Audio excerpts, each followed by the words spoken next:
Jeg har over de sidste uger tænkt over, at mange ikke er særlig opmærksom på, hvordan man snakker til hinanden, men selvfølgelig også, hvordan man tænker på sig selv.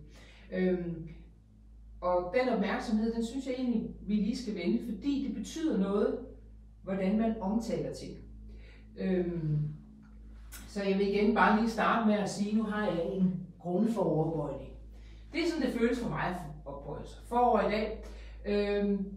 Så vil jeg lægge nogle udsagn ud til jer. Jeg siger dem højt, og så vil jeg bøje mig forover samtidig. Så vil jeg mærke, hvordan føles det, og I kan måske se det. Og I kan også bare arbejde sammen med mig og mærke på jeres egen krop.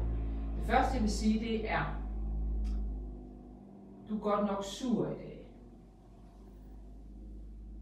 Okay, det føles ikke så fedt. Og det gik også meget tempo af. Nej, var du glad i dag? Ups, det var meget sjovere. Godt. Du er nu lidt underlig. Så bliver jeg virkelig kort. Jeg begynder at stramme over i venstre side af ryggen. Hvor er du god? Ups. Ja. Du er også altid på tværs. Det føles vanvittigt dårligt i kroppen. Jeg holder med det samme op med at trække vejret. Det er noget, det jeg altid bemærker, når jeg viser sådan noget her. Hvor er du speciel?